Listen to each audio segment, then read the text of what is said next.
নমস্কাৰ পুনৰবাৰ আহিছোঁ আপোনালোকৰ মাজলৈ আকৌ আজি এটা ভিডিঅ' লৈ আহিছোঁ।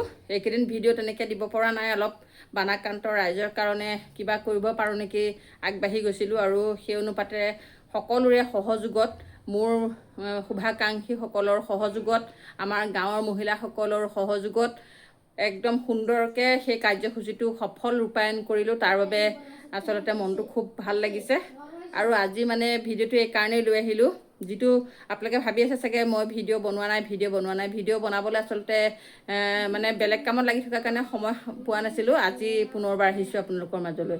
এতিয়া বিশেষ কথা হ'ল কি, দৰমহাটো পোৱাই নাই। মেইন কথা হ'ল মে', জুন, জুলাই এই 3 মাহৰ আমাৰ কৰ্মী সহায়িকাসকলে আমাৰ মাননিৰ পৰা বঞ্চিত হৈ আছে, কিন্তু এই আগষ্ট মাহত পোৱাৰ সম্ভাৱনা থকাৰ কাৰণে ছোৱালীসকল বা বান্ধৱীসকলে অকণমান ধৈৰ্য ধৰি আছিলে। কিন্তু এতিয়া গম পোৱা মতে যে ৰিটেনশ্যন নাই বুলি শুনি আছে, একেবাৰে আমাৰ বান্ধৱীসকল ধৈৰ্যৰ সীমা পাৰ হৈ গৈছে। গতিকে এতিয়া আমি কি পৰ্যায়ত আমি এই আমাৰ মাননীটো প্ৰাপ্যটো আমি পাম সেই বিষয়ে আজি আলোচনা কৰিবৰ কাৰণে মই ভিডিঅ'টো প্ৰস্তুত কৰিছোঁ। এতিয়া মই আমাৰ বান্ধৱীসকলক মেছেজ কৰিছিলোঁ যে আজি আমি CDPO বাইদেউক আমি আলোচনা কৰিমগৈ বাইদেউৰ লগত যে কি কাৰণে আমাৰ ৰিটেনশ্যনটো বন্ধ হৈ আছে বা কি কাৰণে আমি মাননি পোৱা নাই। কাষতে আমাৰ লখিমপুৰ জিলাৰ মাত্ৰ এমাহৰ পাবলৈ আছে, বা আমাৰ শোণিতপুৰ জিলাৰ চতিয়া প্ৰকল্পই মাননি সম্পূৰ্ণ পাই আছে, কোনো পাবলৈ বাকী নাই। কিন্তু আমাৰ বিশ্বনাথত কিয় এনেকুৱা খেলি মেলিবিলাক হৈছে সেই সম্পৰ্কে আমি আজি CDPO বাইদেউৰ লগত আলোচনা কৰাৰ এটা আলোচনা কৰিছিলোঁ আমাৰ গ্ৰুপত। কিন্তু আমাৰ বান্ধৱীসকলে কোনো মতামত আগ নবঢ়োৱাৰ কাৰণে সেই কথাটো আমাৰ আজি স্থগিত থাকিলে, কোনো সহযোগ নকৰিলে। কাৰণ ফোনত সুধি থাকিলে দৰমহা হ'বনে বুলি ফোনত সুধি থাকিলেতো কথাটো সম্ভৱ নহয়। আমি আগবাঢ়ি যাব লাগিব আৰু আগবাঢ়ি যাবলৈ এগৰাকী বা দুগৰাকী আগবাঢ়ি গ'লে এইবিলাক কথাত সমস্যা সমাধান নহয়। একেবাৰে কমকৈও 6-7 গৰাকী বান্ধৱী যদি ওলাই আহে, তেতিয়া আমি কি পৰ্যায়ত বা বাইদেউৰ লগত আলোচনা কৰিলে বাইদেৱে বা কি মতামত আগবঢ়ায় সেইখিনি সম্পৰ্কে পাতিবলৈ নিশ্চয় কেইগৰাকীমান সৰহ হ'লে ভাল হয় যিকোনো কথাত। গতিকে আমি ৰিটেনশ্যন বন্ধ হৈ থকাৰ কাৰণে আমি প্ৰাপ্যৰ পৰা বঞ্চিত হৈ আছোঁ, আৰু প্ৰাপ্যৰ পৰা বঞ্চিত হৈ থকাৰ কাৰণে আমাৰ বান্ধৱীসকল এনেকুৱা সমস্যাত পৰিছে, ইমান সমস্যাত পৰিছে, যি সমস্যা নেকি প্ৰাপ্যৰ পৰা বঞ্চিত হোৱাত আমাৰ কি বুলি ক'ম, যি বানাক্ৰান্ত ৰাইজ সেই ৰাইজলৈ দুটকা বৰঙণি দিবলৈ যদিও আশা কৰিছে, দিবলৈ যদি 100% মন আছে, কিন্তু প্ৰাপ্যৰ পৰা বঞ্চিত হোৱাৰ কাৰণে আমাৰ বানাক্ৰান্তসকললৈ আমাৰ কিবা এটা সাহাৰ্য দিবলৈ বান্ধৱীসকল অপাৰগ হৈ পৰিছে। কিয় এই মাননিসমূহ আমাৰ বন্ধ হৈ আছে। এতিয়া মই এটা কথা ক'ব বিচাৰিম, মাননীয় মুখ্যমন্ত্ৰী মহোদয়ে যিসকল ঘৰত বহি আছে সেই মহিলাসকলক অৰুণোদয় দিবলৈ তাৰিখ বাই তাৰিখ দি আছে, তাৰিখ দি আছে। কিন্তু আমি যিসকল অংগনবাড়ী কৰ্মী সহায়িকা দিনক ৰাতিকৈ ৰাতিক দিন কৰি যি একাকাৰ কৰি কষ্ট কৰি আমাৰ ডিউটি কৰি আছোঁ, এইসকলক প্ৰাপ্যৰ পৰা বঞ্চিত কৰিছে। ইয়াৰ কাৰণটো কি আচলতে আমি ধৰিব পৰা নাই।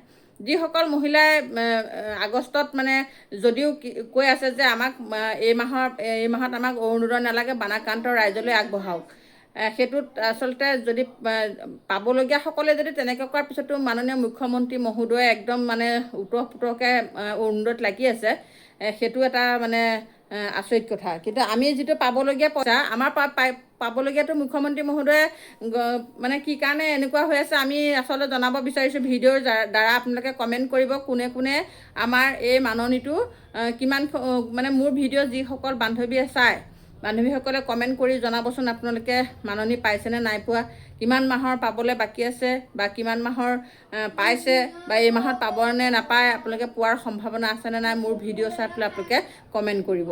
কাৰণ এতিয়া যিটো পৰ্যায়ত আমাৰ শিৱসাগৰ, নাজিৰা, যোৰহাট, তিতাবৰ এইসমূহ বানাক্ৰান্ত আমাৰ কৰ্মী সহায়িকাসকলে যদি এই মুহূৰ্তত যদি প্ৰাপ্যৰ পৰা বঞ্চিত হৈ থাকে, তেতিয়াহ'লে এটা আচৰিত কথা হ'ব। যিটো সময়ত পইচাৰ কাৰণে হাহাকাৰ হৈ আছে, ঘৰ দুৱাৰ উটি গৈ মানুহৰ অৱস্থা নাই, মানুহৰ বিলাই নাইকিয়া হৈছে, সেই মুহূৰ্তত যদি পাবলগীয়া পইচাকেইটাৰ পৰা বঞ্চিত হৈ থাকে, তেতিয়াহ'লে বহুত এটা হাহাকাৰ পৰিস্থিতি হৈ আছে। পাবলগীয়া পইচাটো আমি পোৱাটো বিচাৰোঁ।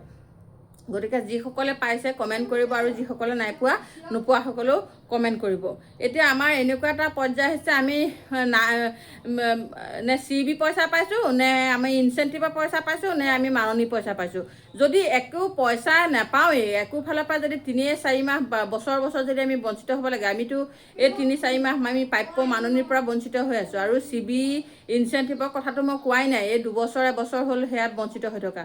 গতিকে আমাৰ কৰ্মী বান্ধৱীসকল, সহায়িকা বান্ধৱীসকলে চলিব ক'ৰ পৰা? যিটো সময়ত খেতিত পইচা খটুৱাব লাগে, যিটো সময়ত ৰোৱনীক দিব লাগে, যিটো সময়ত ট্ৰেক্টৰে হাল বৈছে হালত দিব লাগে, ঘৰ চলিব লাগে, সেই সময়ত যদি আমি প্ৰাপ্যৰ পৰা বঞ্চিত হৈ থাকোঁ, তেতিয়াহ'লে আমি এখন ঘৰ কেনেকৈ চলাম? আমাৰ কিছু বান্ধৱীয়েতো এই পইচাকেইটাৰ ওপৰত নিৰ্ভৰ কৰি ঘৰখন চলাই আছে, বা ৰোৱনীক 2 পইচা দিব লাগে। মতা মানুহজনৰ ইনকাম থাকিলেও মাইকী মানুহজনে কিছুমান সৰু সুৰা কামত এই পইচাকেইটা ব্যৱহাৰ কৰে। গতিকে এই পইচাকেইটা যদি আমি 3 মাহ 4 মাহৰ পইচা নাপাওঁ, তেতিয়াহ'লে আমিতো বহুত বিপদত পৰিবলগীয়া হৈছে। গতিকে ক'ত কেনেকৈ কিয় আমাৰ ৰিটেনশ্যন অহা নাই, আমি এই কথাটো ভিডিঅ'ৰ দ্বাৰা আলোচনা কৰিছোঁ। আপোনালোকে কমেণ্ট কৰিব, আৰু অহা মাহত যে পইচা কোনে পোৱাৰ সম্ভাৱনা আছে, তেতিয়াহ'লে আপোনালোকে কমেণ্ট কৰিবচোন। আৰু নোপোৱাসকলো কমেণ্ট কৰিব। তেতিয়া তাকে আমি আলোচনা কৰিম যে CDPO বাইদেউক সুধি পেলাই পইচাটো ৰিটেনশ্যনটো কি কাৰণে হোৱা নাই, মানে ক'ত খেলি মেলিখন লাগিছে, সেইকাৰণে আমি আলোচনাৰ মৰ্মে আগবাঢ়িব লাগিব। যিকোনো কথা, যিকোনো কাম আলোচনাৰ জৰিয়তে কৰিবলৈ চেষ্টা কৰাৰ পিছত যদি নহয়, তেতিয়াহে আমি বিকল্প চিন্তা কৰিব পাৰোঁ। গতিকে এতিয়া আমি প্ৰথমতে আমি বান্ধৱীসকলৰ লগত আলোচনা কৰি আমি কি পৰ্যায়ত কি হৈ আছে মানে কথাটো বুজ ল'বলৈ চেষ্টা কৰিব লাগিব। গতিকে এতিয়া আমাৰ যি বিপৰ্যয়, যি আমাৰ বান্ধৱীসকলৰ যি দুখ দুৰ্দশা, এই সকলোৱে বানাক্ৰান্ত ৰাইজসকলৰ কথাটো ক'বই নালাগে। তাতো আমাৰ প্ৰায় 400মান কৰ্মী এই 3খন-4খন জিলাত আমাৰ মুখ্যমন্ত্ৰী মহোদয়ে কালি কোৱা মতেতো 300টা অংগনাবাদী কেন্দ্ৰ, 300তকৈ ওপৰত অংগনাবাদী কেন্দ্ৰ অনিষ্ট হৈছে। গতিকে 300 কেন্দ্ৰ যদি অনিষ্ট হৈছে, তেতিয়াহ'লে 300 কেন্দ্ৰত 600গৰাকী বান্ধৱী আমাৰ কিমান বিপৰ্যয়ৰ সন্মুখীন হৈছে। গতিকে এই সকলোবিলাক আমাৰ ভিডিঅ'ৰ দ্বাৰা আমি জনাব বিচাৰিছোঁ। অৰুণোদয়ত দিয়াটোতকৈ আমাৰ যিসকল মহিলাই এই আমাৰ আঁচনিখন, আমাৰ মাননি পাবলগীয়া আছে, এই সমাজ কল্যাণ আমাৰ যি অংগনাবাদী কামটোৰ জৰিয়তে যি আঁচনিসমূহৰ কাম সম্পূৰ্ণ কৰিছে, সেই মহিলাসকলকো আপোনালোকে, আমাৰ অংগনবাদী কৰ্মী সহায়িকাসকলক আপোনালোকে যি প্ৰাপ্য মাননি দিয়াৰ ব্যৱস্থা কৰক। মানে বঞ্চিত হৈ থকা কেইমাহ হৈছে সকলোতে দিয়াৰ চেষ্টা কৰক। আৰু য'ত নেকি কালি এটা কথা কোৱা শুনিলোঁ, 3খন জিলাত ইনচেণ্টিভ দিব বোলে, বাকীখিনিয়ে নাপায়। 3খন জিলাত বানাক্ৰান্তত ডুবি আছে, সেই 3খন বঞ্চিত হৈছে। আৰু যি 3খন বানত কবলত পৰা নাই, সেই 3খনে বোলে পাব, ইনচেণ্টিভ পাব। সেই কথা এটাও শুনিবলৈ পাই অত্যন্ত দুখ পাইছোঁ। পালে সকলোৱে পাওক। যদি আগতীয়াকৈ দিব বিচাৰে, তেতিয়াহ'লে বানাক্ৰান্ত বান্ধৱীসকলক আগত দিয়ক। আৰু বাকীখিনি ৰাজ্যত যদি দিব বিচাৰে, বাকীখিনি জিলাত 2 দিন দেৰি হ'লেও সকলোতে দিয়াটো ব্যৱস্থা কৰক। কোনোবাই পাব, কোনোবাই নাপাব, তেনেকুৱা কথা নহয়। বানাক্ৰান্তখিনিক যদি আগত দিব বিচাৰে, আমি আপত্তি নকৰোঁ।